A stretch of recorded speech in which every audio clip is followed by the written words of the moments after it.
Ça y est, on y est. La phase 2 de l'offensive russe à Koursk pour reprendre le territoire Koursk est lancée. Les Ukrainiens ont dû reculer. Les Russes ont récupéré pas mal de leur territoire en 2 jours. Hein, parce que là, on est le 11 à 16h48. Voilà, donc peut-être qu'après, il y aura d'autres évolutions. Mais ils ont récupéré une partie du territoire. Il y a beaucoup de zones grises, il faut savoir, par rapport aux différents cartographes. Et en fait, ça illustre bien le remplacement des forces d'élite qui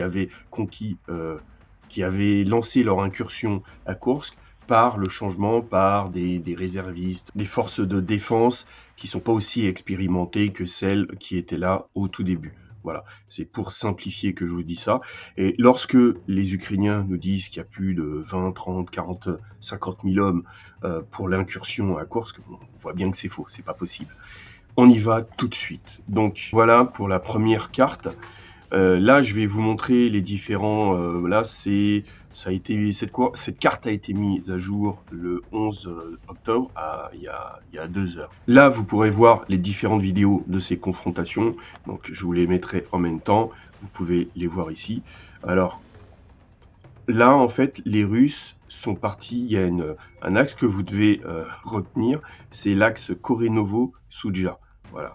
Donc souvent, les Russes, dans les comptes rendus, vous pourrez voir les gens parler de cette route, Korenovo jusqu'à Soudja, parce que c'est à peu près ce que les troupes russes, les forces russes, suivent comme route. Voilà.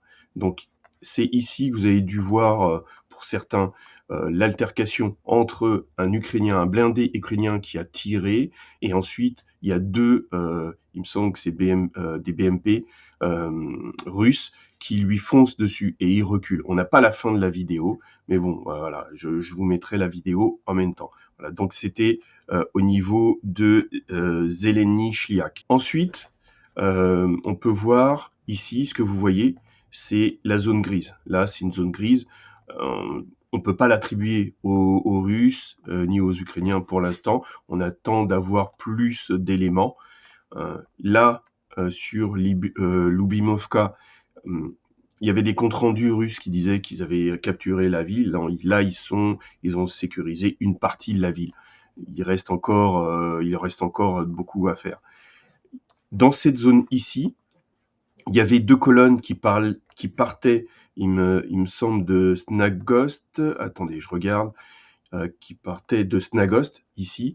Il y avait 2 colonnes qui sont parties, une vers Lubimovka et une autre plus vers le sud. Il y a aussi eu des altercations dans la ville près de la ville de Martinovka et aussi vers Mikhailovka, c'est un peu plus vers le sud. Voilà. Donc là, on peut dire que les Russes ont bien avancé. On a vu aussi des drones ukrainiens attaquer les forces russes sur cet axe-là, comme vous pouvez le voir, vers Chetuvkovka, vers cette route-là. Donc au niveau géolocalisation, je voulais vous montrer une autre carte. Ça me permet de vérifier, il y a plusieurs sources sur cette carte. Donc comme ça, en fait, ce que je vous ai montré où le blindé ukrainien reculait après avoir tiré et se fait poursuivre par 2 blindés russes, ça se passe ici. Il y a plusieurs géolocalisations qui prouvent que c'était bien à Zeleny Shliak. Voilà. Ça aide à bien certifier que les infos sont véridiques. Ensuite, sur la carte de Deep State, donc là, vous pouvez voir qu'ils ont modifié leur carte il n'y a pas très longtemps. Novoï Vanovka est en zone grise, Lubimovka aussi, alors que on sait que les Russes sont un peu plus avancés dans cette zone-là. On sait comme je vous l'ai dit, qu'ils utilisent l'axe Korenovo-Soudja. Donc en fait, c'était pour vous montrer la rectification de la carte par rapport à une carte ukrainienne de Deep State. Là, c'est Martinovka, Mikhailovka. Il y a des combats, c'est pour ça qu'ils l'ont mis en zone grise dans cette partie-là.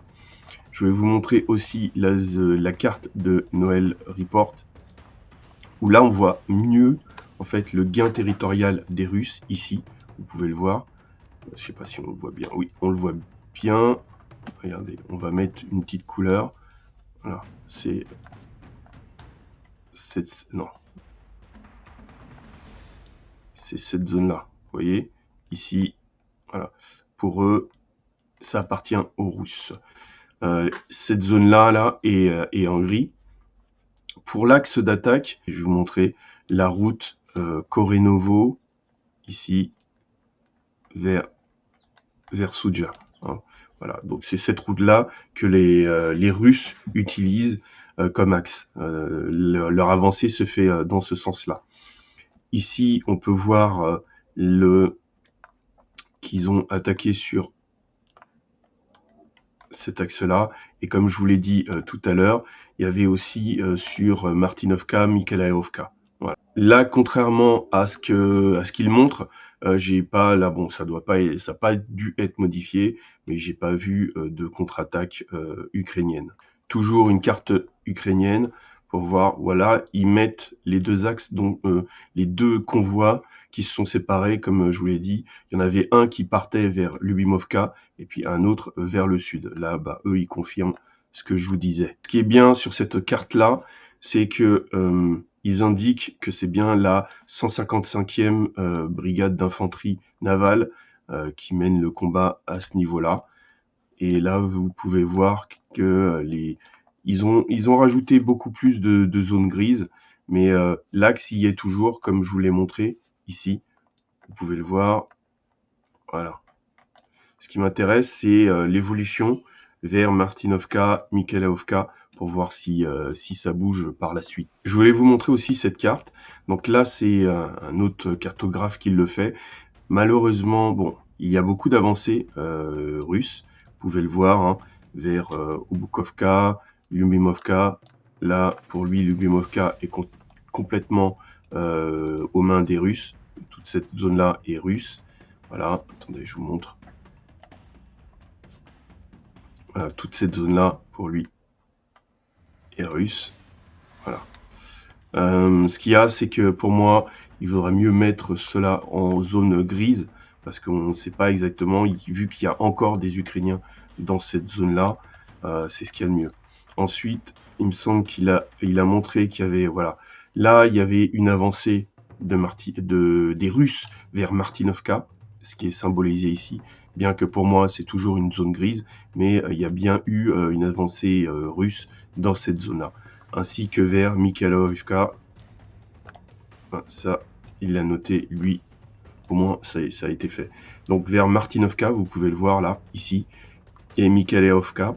Donc, il y a eu des attaques. Donc, s'il y a des vidéos, je vous les mettrai en même temps. Et puis, c'était un petit compte-rendu rapide pour pouvoir être réactif sur ce qui se passe en Ukraine et ce qui se passe là, pour le coup, en Russie et l'offensive russe. Donc c'est un peu différent de ce que je fais avec les mind maps, etc. Mais c'est pour que vous ayez les infos rapidement. Et voilà. Et dès qu'il y a une évolution, je vous tiens au courant. Serrez les rangs et restez unis.